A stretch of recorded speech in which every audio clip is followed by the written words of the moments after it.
Selamat datang di channel cerita kita. Jangan lupa subscribe, like, dan komen asal daerahnya biar kita makin akrab, dan selamat mendengarkan. Mereka belum tahu kalau aku orang kaya dan mengapa mereka menghinaku. Di sebuah desa kecil, hiduplah seorang wanita tua bernama Nenek Saras. Rumahnya sederhana, jauh dari kesan mewah. Setiap pagi ia berjalan ke pasar dengan keranjang anyaman, membeli sayur seadanya, menyapa semua orang dengan senyum tulus. Tak ada yang menyangka, di balik penampilan sederhananya, ia menyimpan sebuah rahasia besar. Ia adalah pemilik berbagai perusahaan besar yang namanya tidak pernah muncul di publik. Kekayaannya jauh melampaui yang dibayangkan orang-orang. Hari itu, Nenek Saras menerima undangan pernikahan anak tunggalnya, Dimas. Sudah lama ia tidak bertemu sang anak, yang kini hidup di kota besar dengan gaya hidup modern dan mewah. Meski begitu, hatinya dipenuhi kebahagiaan. Ia ingin hadir, melihat sang anak melangkah menuju kehidupan baru. Namun, ada satu hal yang selalu mengganjal di hatinya. Sejak Dimas sukses, ia jarang pulang. Bahkan, dalam percakapan singkat mereka, ia pernah merasakan nada malu dari anaknya saat membahas rumah tua mereka di desa. Seakan, penampilan sang ibu menjadi beban dalam dunia barunya yang penuh gemerlap. Meski demikian, Nenek Saras tetap memilih datang dengan pakaiannya yang sederhana, kebaya lama yang dijahitnya sendiri bertahun-tahun lalu, dan sandal yang sudah usang namun nyaman di kaki. Ia tidak membeli baju baru atau perhiasan mahal, karena ia ingin tampil apa adanya, seperti yang selalu diajarkan kepada anaknya dulu, bahwa nilai seseorang bukan dari pakaiannya, melainkan hatinya. Di perjalanan menuju kota, Nenek Saras membawa hadiah kecil dalam kotak kayu tua. Isinya bukan perhiasan, bukan emas, melainkan sebuah buku catatan berisi doa-doa dan nasihat yang ia tulis untuk anaknya sejak kecil. Baginya, itu lebih berharga daripada apapun. Sesampainya di kota, ia terpesona melihat kemegahan gedung tempat pesta diadakan. Lampu-lampu berkilau, mobil-mobil mewah berjejer, dan tamu undangan mengenakan pakaian glamour. Ia melangkah perlahan ke pintu masuk, tak menyadari tatapan heran yang mulai mengarah padanya. Sementara itu, di dalam gedung, keluarga mempelai sedang sibuk menyambut tamu penting. Tidak ada yang menyadari bahwa wanita tua sederhana itu adalah ibu dari mempelai pria dan orang terkaya di negeri ini. Hari yang penuh kebahagiaan itu akan berubah menjadi sebuah ujian. Bukan untuk sang nenek, tapi untuk hati semua orang yang akan menilainya dari penampilan semata. Begitu melangkah masuk ke aula megah itu, Nenek Saras merasa seluruh ruangan mendadak menjadi sunyi. Bukan karena semua mata penuh rasa kagum, melainkan tatapan-tatapan penuh heran, bahkan merendahkan. Beberapa tamu mulai saling berbisik, menatap kebaya lamanya yang kusut dan sandal lusuhnya yang seakan tidak pantas berada di lantai marmer mengilap. Seorang petugas keamanan yang berjaga di pintu memandangnya dengan ragu, seperti ingin bertanya apakah ia salah masuk acara. Namun Nenek Saras tetap melangkah pelan, dengan hati yang dipenuhi keyakinan bahwa kehadirannya adalah doa terbaik untuk pernikahan sang anak. Di meja registrasi, seorang panitia menyambut dengan senyum kaku. Saat mendengar nama Nenek Saras, ekspresi panitia itu berubah, tidak percaya bahwa wanita sederhana ini adalah ibu dari mempelai pria. Panitia itu pun meminta Nenek Saras menunggu sebentar, lalu pergi memberitahu pihak keluarga. Tak jauh dari sana, ibu calon menantu, wanita berpenampilan glamor dengan gaun berlian berkilau, melihat ke arah pintu. Begitu melihat Nenek Saras, wajahnya berubah menjadi masam. Ia membisikkan sesuatu pada suaminya, lalu keduanya berjalan cepat ke meja registrasi. Mereka tidak mengenali Nenek Saras sebagai calon besan. Yang mereka lihat hanyalah seorang wanita tua berpakaian kampungan yang dianggap bisa merusak citra pesta mewah mereka. Tatapan meremehkan itu menusuk hati, meski Nenek Saras mencoba tetap tersenyum dan menjaga wibawa. Di sudut aula, Dimas, sang mempelai pria, memperhatikan dari jauh. Ia mengenali sosok ibunya, namun ragu untuk mendekat. Dalam pikirannya, ada rasa malu, ada pula rasa bersalah yang tak terucapkan. Sejenak ia berharap ibunya berpakaian seperti tamu-tamu lain, agar tidak menjadi pusat perhatian. Dan di detik itu, keputusan-keputusan kecil akan mulai memisahkan mereka. Antara harga diri seorang ibu, dan rasa malu seorang anak yang tak mampu membela darah dagingnya sendiri. Panitia yang sebelumnya menahan Nenek Saras akhirnya kembali bersama ibu calon menantu. Dengan senyum penuh basa-basi, mereka mulai bertanya apakah Nenek Saras benar-benar tamu undangan atau hanya salah tempat. Pertanyaan itu disampaikan dengan nada yang terdengar merendahkan. Nenek Saras menunjukkan undangan yang dibawanya. Namun, bukannya meminta maaf, ibu calon menantu malah berpura-pura tak percaya. Ia mengira undangan itu palsu atau hanya titipan dari seseorang yang ingin masuk ke pesta mewah tersebut. Tatapannya tajam, seolah ingin berkata bahwa wanita tua ini tidak pantas ada di sana. Di sisi lain ruangan, Dimas menatap kejadian itu dengan hati berdebar. Kakinya ingin melangkah, namun pikirannya menahan. Ia takut mencoreng citra keluarga barunya. Dalam diam, ia membiarkan ibunya menghadapi situasi yang memalukan itu sendiri. Beberapa tamu mulai memandang heran dan berbisik-bisik, menganggap Nenek Saras hanyalah seorang pengemis yang nekat datang. Seorang pelayan bahkan dengan tergesa menyarankan agar ia menunggu di luar, supaya tidak mengganggu tamu-tamu penting. Hati Nenek Saras terasa ditusuk. Bukan karena ejekan orang-orang asing itu, tapi karena tatapan anaknya yang tak kunjung datang menyambut. Namun ia tetap berdiri tegak, mencoba menahan perasaannya menggelegak dalam dada. Namun, semua ini baru permulaan.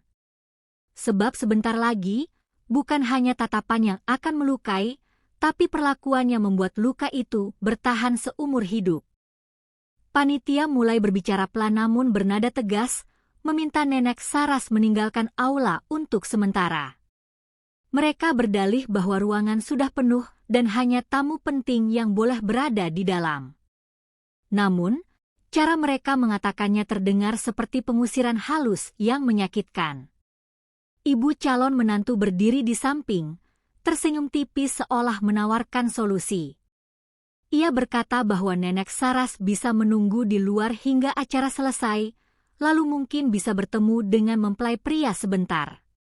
Senyuman itu bukanlah keramahan, melainkan penolakan terselubung. Nenek Saras merasakan dadanya perih. Matanya menatap ke seluruh ruangan, berharap melihat anaknya datang. Namun yang ia dapatkan hanyalah pandangan sinis tamu-tamu yang merasa risih dengan keberadaannya. Dimas melihat semuanya dari jauh. Langkahnya nyaris maju, namun lagi-lagi rasa takut dan malu menahannya. Di hatinya, pertempuran batin semakin kuat, antara membela ibunya atau menjaga citra di depan keluarga baru. Beberapa tamu mulai mengeluarkan ponsel, memotret dari kejauhan, dan tertawa kecil. Mereka mengira ini hanyalah drama kecil seorang wanita miskin yang salah tempat. Tak satu pun dari mereka tahu siapa sebenarnya wanita itu. Nenek Saras menghela napas panjang, mencoba menahan air mata yang hampir jatuh. Dengan langkah perlahan, ia mengikuti arahan panitia menuju pintu keluar. Setiap langkah terasa berat, seakan meninggalkan harga dirinya di balik pintu aula yang kini tertutup rapat. Namun, di balik luka itu, sebuah kebenaran besar mulai menunggu untuk terungkap. Dan ketika rahasia itu terbuka, semua orang di ruangan ini akan menyesal seumur hidup. Nenek Saras kini duduk di bangku kecil di luar aula, jauh dari gemerlap pesta yang seharusnya menjadi hari penuh kebahagiaan baginya. Dari balik pintu kaca, ia dapat melihat tawa para tamu, cahaya lampu kristal yang memantulkan kilau gaun mewah, dan musik indah yang tak pernah bisa menutupi perih di dadanya. Kotak kayu berisi hadiah untuk anaknya ia letakkan di pangkuan. Jemarinya yang berkeriput mengelus permukaannya dengan lembut, seolah menyampaikan doa yang tak bisa terucapkan di dalam pesta. Beberapa pelayan melintas, menatapnya dengan rasa iba namun tak berani mendekat. Sementara itu, sebagian tamu yang baru datang menatap heran, bertanya-tanya siapa wanita tua yang duduk sendirian di luar, tanpa pendamping, tanpa sambutan hangat. Di dalam ruangan, Dimas mulai gelisah. Senyum di wajahnya terasa palsu setiap kali tamu mengucapkan selamat.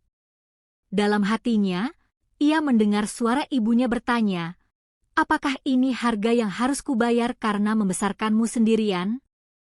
Tapi Dimas tetap diam, tak berani melangkah keluar untuk menghampiri. Di sudut lain aula, seorang tamu terhormat bernama Pak Adrian, seorang pengusaha terkenal, memperhatikan Nenek Saras dari balik pintu kaca. Wajahnya tampak mengenali sosok itu. Ia mengingat sebuah pertemuan bertahun lalu, seorang dermawan misterius yang menyumbangkan jutaan dolar untuk membangun rumah sakit di beberapa kota. Sosok itu adalah wanita tua ini. Pak Adrian mulai bertanya pada pelayan, namun jawabannya mengejutkan. Wanita itu diusir karena dianggap tidak pantas menghadiri pesta. Dan malam itu, satu demi satu kebenaran mulai terkuak. Bukan oleh keluarga yang seharusnya menghargainya, tapi oleh mata asing yang melihat lebih jauh daripada penampilan. Pak Adrian, pengusaha yang selama ini menghormati sosok dermawan misterius, melangkah keluar aula menuju bangku tempat Nenek Saras duduk. Pandangannya penuh rasa ingin tahu, namun juga dihiasi rasa hormat yang tulus. Nenek Saras menunduk, mengira pria itu hanya akan bertanya siapa dirinya atau mungkin mengusirnya dengan cara halus seperti yang lain. Namun Pak Adrian berhenti tepat di depannya, menatap wajah tuanya dengan seksama, lalu tersenyum sopan. Meskipun tak ada percakapan panjang, sorot mata Pak Adrian menyiratkan pengakuan, seolah ia tahu bahwa wanita tua ini bukanlah tamu biasa. Ia ingat sebuah pertemuan rahasia di kantor yayasannya bertahun-tahun lalu, di mana seorang wanita dengan pakaian sederhana menitipkan sumbangan untuk membangun rumah sakit tanpa mau menyebutkan nama. Sementara itu, di dalam aula, desas-desus mulai beredar. Beberapa tamu mulai bertanya siapa wanita tua di luar yang mendapat perhatian dari pengusaha sekelas Pak Adrian. Ada yang mengatakan ia mungkin seorang dermawan penting. Ada pula yang sinis, menganggap Pak Adrian hanya bersikap sopan pada seorang pengemis tua. Dimas melihat dari kejauhan melalui pintu kaca. Rasa bersalahnya semakin besar, namun gengsi menahannya untuk keluar. Sementara sang ibu hanya duduk diam, sesekali mengusap kotak kayu di pangkuannya, seolah memohon kekuatan agar tak larut dalam air mata. Malam itu, benih kebenaran mulai disiram oleh rasa hormat seorang asing. Namun di balik pintu megah itu, anak kandungnya sendiri masih memilih diam dalam gengsi yang akan segera menghancurkannya. Dimas berdiri di sudut ruangan, menyaksikan dari balik pintu kaca bagaimana Pak Adrian berbicara sopan pada ibunya. Ada rasa ingin segera keluar, meminta maaf, dan merangkul wanita tua itu di hadapan semua tamu. Namun bayangan cibiran keluarga calon istrinya menghantuinya, mereka mungkin akan menuduhnya membawa aib ke pesta yang seharusnya megah dan tak bercela. Di meja keluarga mempelai, ibu calon menantu mulai gelisah melihat perhatian tamu-tamu penting yang mengarah keluar. Ia tidak tahu siapa sebenarnya wanita itu, namun takut jika rumor negatif menyebar di pesta yang baru saja dimulai.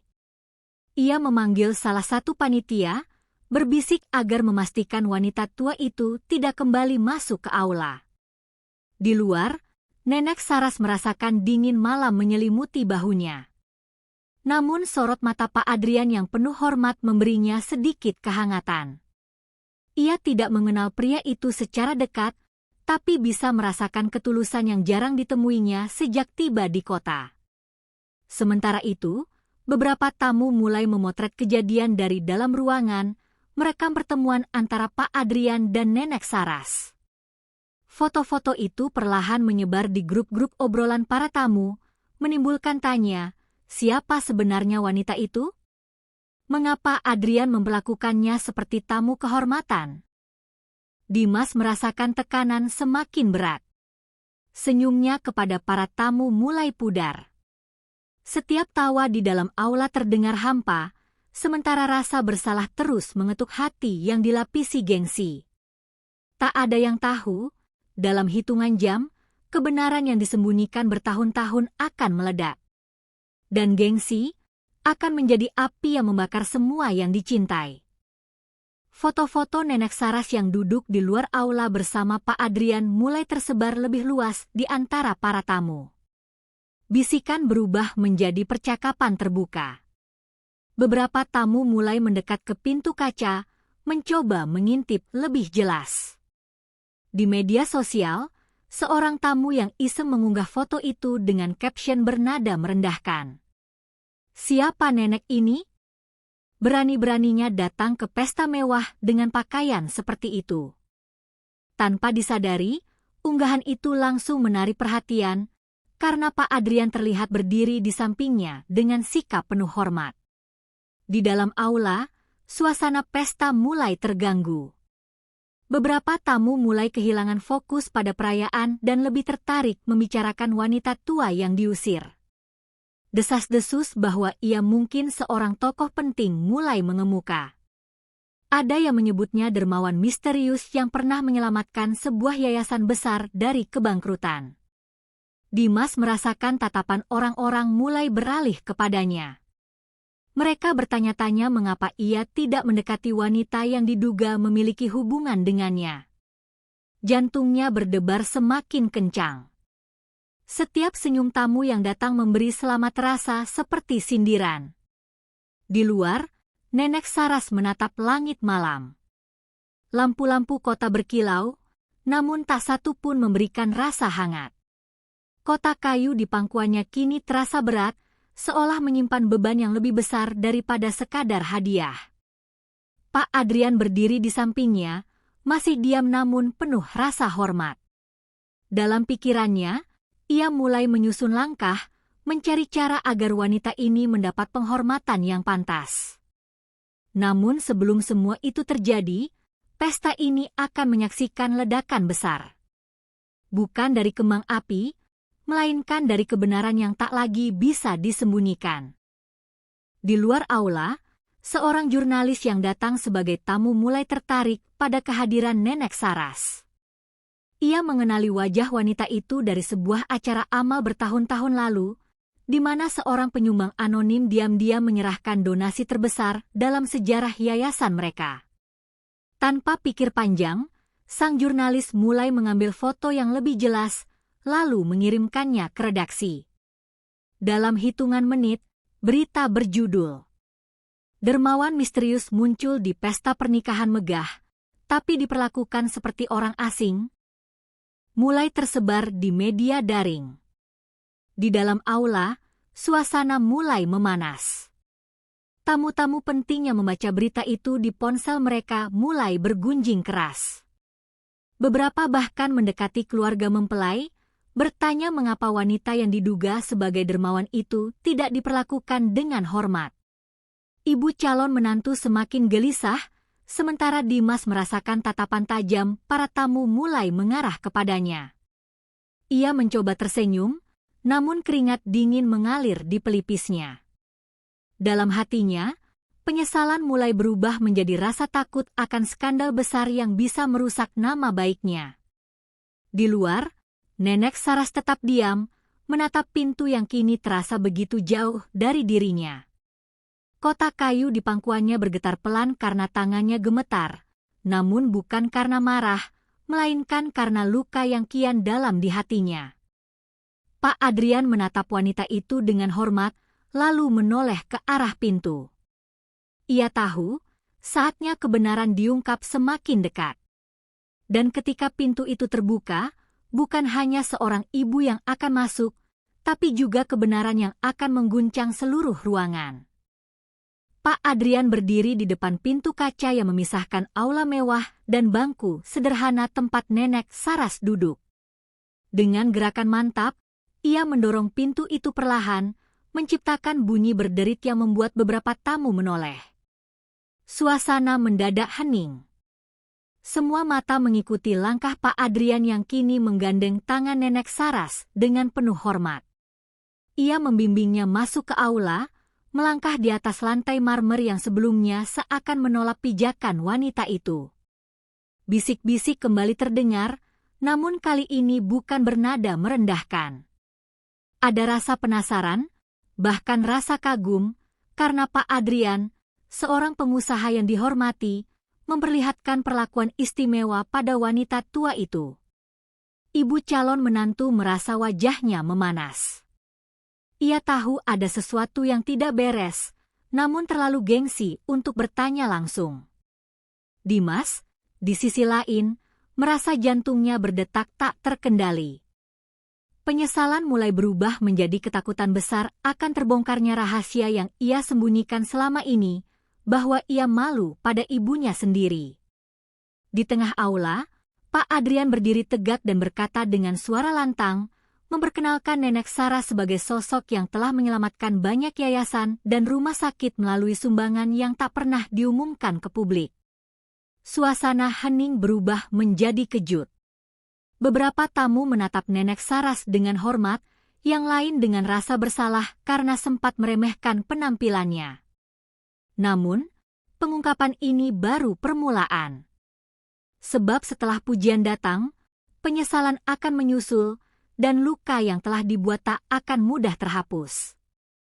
Dimas berdiri terpaku, wajahnya pucat saat mendengar para tamu mulai memuji Nenek Saras.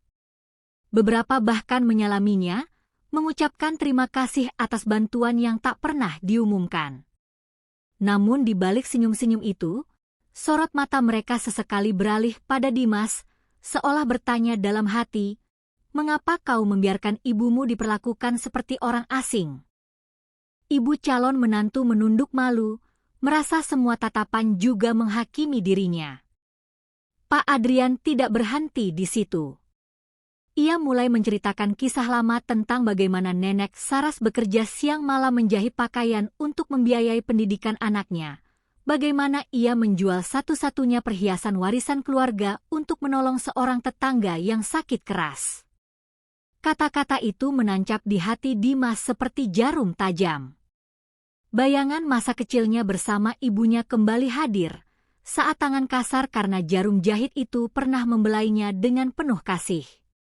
Kini, tangan yang sama hampir ditolak kehadirannya hanya karena tidak pantas menurut standar dunia barunya. Sorak kagum para tamu berubah menjadi tepuk tangan panjang. Tapi di tengah tepuk tangan itu, hati Dimas terasa hancur. Ia ingin maju, meminta maaf, memeluk ibunya, tapi langkahnya seolah terkunci. Rasa malu masih menahan, sekaligus rasa takut akan amarah sang ibu bila kebenaran terungkap. Namun, semakin ia menahan, semakin luka itu dalam, dan sebentar lagi, satu rahasia akan membuat semua orang tahu siapa sebenarnya yang bersalah. Tepuk tangan masih menggema di ruangan ketika Nenek Saras berdiri, menundukkan kepala dengan haru. "Terima kasih, tapi semua ini bukan tentang aku. Ini tentang mereka yang pernah kutolong," katanya lirih. Namun, suasana hening mendadak berubah ketika seorang tamu senior, Pak Rendra, sahabat lama almarhum suami Nenek Saras, berkata lantang, "Kalau saja anakmu tahu semua pengorbananmu ini, ia pasti malu karena sempat berniat meninggalkanmu di rumah itu sendirian." Kata-kata itu menghentak. semua mata langsung tertuju pada Dimas. Bisik-bisik terdengar. Beberapa wajah menunjukkan kekecewaan, sebagian lainnya hanya memandang penuh tanya. Dimas mencoba tersenyum, tapi senyum itu justru terlihat getir. Ibu calon menantu berbisik pelan, "Dimas, apa yang dia maksud?" Namun Dimas tidak menjawab.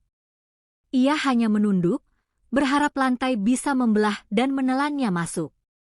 Pak Adrian melangkah maju, menambahkan dengan suara berat, "Kadang, orang terlalu sibuk mengejar dunia, sampai lupa siapa yang mengajarinya berjalan pertama kali." Suasana berubah menjadi tegang. Nenek Saras mencoba mengalihkan. "Sudahlah, jangan bahas itu di sini." Tapi rasa ingin tahu para tamu terlalu besar. Beberapa mulai merekam dengan ponsel, ingin melihat drama ini hingga tuntas. Dan di tengah tatapan itu, Dimas sadar ia tak bisa lagi bersembunyi.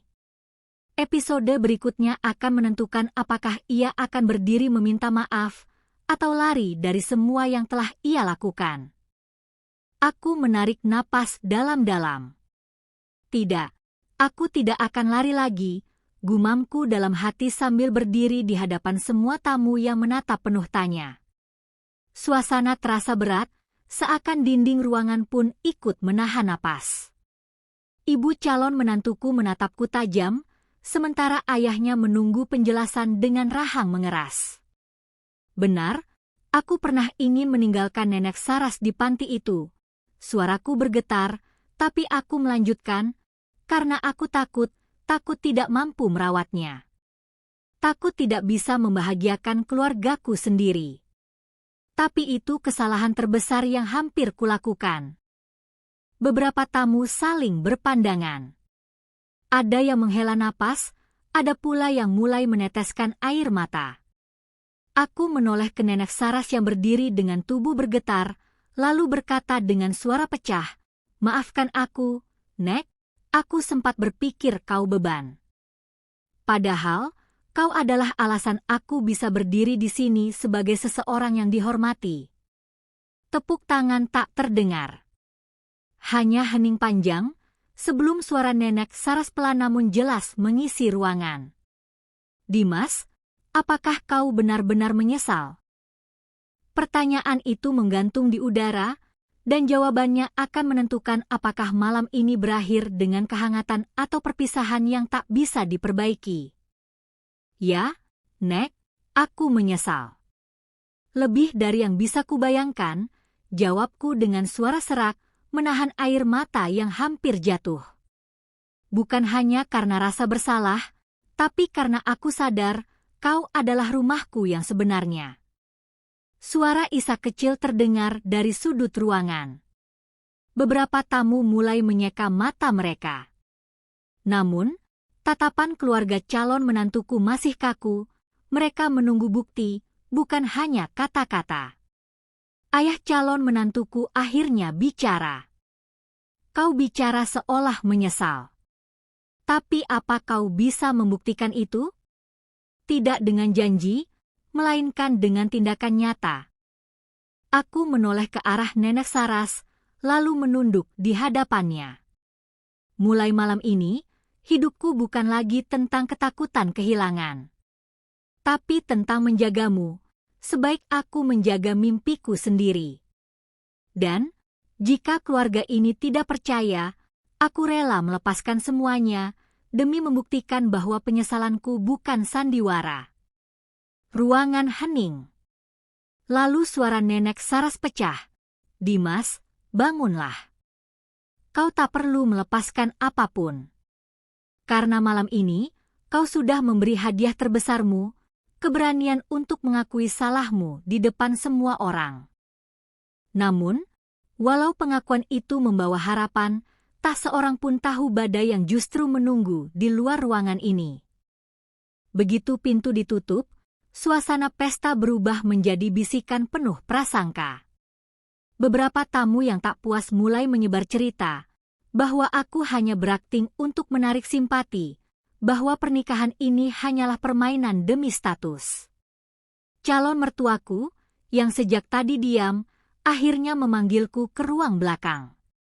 Dimas, kami melihat keberanianmu. Tapi, apakah kau siap bila semua ini berbalik melawanmu?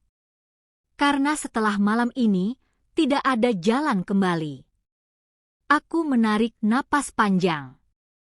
Jika aku mundur, aku akan kehilangan bukan hanya pernikahan, tapi juga kesempatan untuk menebus segalanya. Aku siap menanggung risikonya. Namun, sebelum ada jawaban, seorang tamu datang tergesa-gesa dan berbisik pada ayah calon menantuku. Wajahnya langsung tegang. Dimas, ada masalah besar. Seseorang baru saja menyebarkan foto lama yang bisa merusak semuanya. Dan disitulah aku sadar, keberanian saja tidak cukup. Kadang, masa lalu yang tak selesai bisa menjadi badai paling ganas yang menyerang di saat kau paling rapuh. Tak lama setelah kabar itu terdengar, layar ponsel para tamu berdering serentak. Foto-foto lama muncul, foto yang menunjukkan diriku bersama seorang wanita yang bukan calon istriku, diambil bertahun-tahun lalu ketika aku masih labil dan belum mengenalnya. Bisik-bisik mulai menyebar. Beberapa tamu memandangku dengan tatapan sinis, seakan pengakuanku sebelumnya hanyalah sandiwara belaka. Calon mertuaku menatapku tajam, seolah menuntut jawaban yang lebih dari sekadar kata-kata. Aku berdiri di tengah ruangan, mencoba menahan goyah. Itu adalah bagian dari masa laluku yang kelam, suaraku bergetar namun tegas. Tapi masa lalu itu yang membawaku belajar, hingga aku bisa berdiri di sini hari ini, memilih untuk jujur, memilih untuk berubah. Calon istriku menggenggam tanganku, meski samar, aku melihat keraguan di matanya. Seolah ia bertanya, apakah yang kulihat selama ini hanyalah topeng? Dan di antara tatapan curiga itu, aku tahu, satu langkah saja yang salah, semua yang kubangun akan runtuh. Lalu, apakah kejujuran masih cukup untuk menyelamatkan cinta ini? Pertanyaan itu menggantung di udara saat semua mata masih tertuju padaku. Beberapa tamu mulai meninggalkan ruangan, mengira acara ini tak akan berakhir dengan baik. Namun aku tidak boleh membiarkan segalanya runtuh begitu saja. Aku berdiri lebih tegak, lalu memutuskan langkah berani, menyerahkan seluruh bukti kehidupanku kini kepada mereka, laporan keuangan, proyek sosial yang kubangun, hingga catatan bantuan untuk keluarga calon istriku yang tak pernah kukabarkan. Setiap lembar dokumen kutunjukkan dengan tangan yang sedikit bergetar, bukan karena takut, tapi karena aku menyadari seluruh masa depanku kini bertumpu pada satu kata, percaya. Ayah calon istriku menatapku lama. Matanya tajam, tapi ada getaran ragu yang mulai luntur. Ibunya pun menunduk, seolah menyimpan penilaian yang tak bisa segera diucapkan. Namun satu suara tiba-tiba terdengar, suara seorang pria asing yang baru tiba di acara itu. Dengan lantang ia berkata, jangan percaya padanya. Aku punya cerita yang lebih buruk tentang siapa dia sebenarnya. Dan tepat ketika semua mulai luluh, badai baru datang menghantam. Kini, apa yang bisa menyelamatkanku ketika kebenaran kembali dipertanyakan? Suara pria asing itu bergema di seluruh ruangan, membuat semua orang kembali menatapku dengan curiga. Aku menahan napas, mencoba mengingat siapa dia. Wajahnya samar, namun sorot matanya penuh dendam. Ia melangkah maju, membawa sebuah map hitam. Di sini ada bukti bahwa dia bukan seperti yang kalian lihat. Kalian ingin tahu siapa dia sebenarnya? Katanya dengan nada menantang. Calon istriku memegang lenganku erat, seolah meminta jawaban tanpa kata. Aku menatapnya balik, lalu beralih pada pria itu. Katakan sekarang, apa yang ingin kau ungkapkan? Tapi pastikan, semua yang kau katakan benar. Ruangan menjadi sunyi. Pria itu membuka map, memperlihatkan serangkaian foto dari masa laluku, beberapa di antaranya sengaja disunting agar terlihat seolah aku menjalani kehidupan ganda. Saat kebenaran bisa diputarbalikkan dengan begitu mudah, siapa yang akan percaya pada hatiku yang tulus? Pria itu meletakkan map di atas meja dengan suara keras. Semua orang menahan napas, menatapku seakan menunggu pengakuan. Calon istriku bergeser mendekat, menatapku dengan mata yang penuh keraguan sekaligus ketakutan. Aku tak peduli dengan semua gambar ini, kataku perlahan, menahan gejolak di dada. Yang kupedulikan hanyalah satu hal, apakah kau percaya padaku atau tidak? Tanyaku sambil menatap matanya lekat-lekat. Ia terdiam. Suara detak jam di dinding terdengar lebih keras dari biasanya. Pria itu tersenyum miring. Kepercayaan itu rapuh. Sekali retak, tak akan kembali utuh. Aku berdiri, mengambil semua foto itu, lalu melemparkannya ke lantai. Bukti yang sebenarnya ada di sini, ujarku sambil menepuk dadaku. Dan aku akan membuktikannya, sekarang juga. Tak ada jalan kembali. Semua akan terungkap malam ini, apakah aku pantas dicintai atau ditinggalkan selamanya. Aku menatapnya sekali lagi. Hanya ada dua kemungkinan, aku membersihkan namaku atau aku kehilangan segalanya. Dengan napas tertahan, aku mengeluarkan sebuah flash disk kecil dari saku jas. Ada satu rekaman, kataku perlahan, rekaman dari CCTV malam itu, yang membuktikan siapa yang sebenarnya berada di ruangan itu. Ruangan hening. Sang pria yang selama ini menuduhku tampak pucat. Calon istriku mulai menitikkan air mata. Matanya memohon agar semua ini berakhir dengan kebenaran. Rekaman diputar. Di layar, terlihat jelas pria itu sendiri yang menyusun bukti palsu. Semua saksi terpaku. Tidak ada lagi yang bisa membantah. Aku tersenyum tipis. Aku tak ingin menang. Aku hanya ingin kejujuran. Calon istriku terisak dan berlari memelukku. Aku percaya, maafkan aku.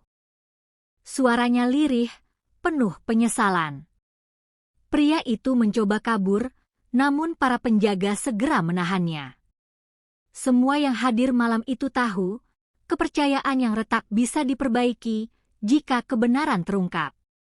Malam itu, aku belajar bahwa cinta sejati bukan hanya tentang perasaan, tapi keberanian untuk tetap jujur meski dunia meragukanmu. Dan akhirnya, aku pulang, bukan hanya bersama calon istriku, tapi juga bersama harga diriku yang kembali utuh.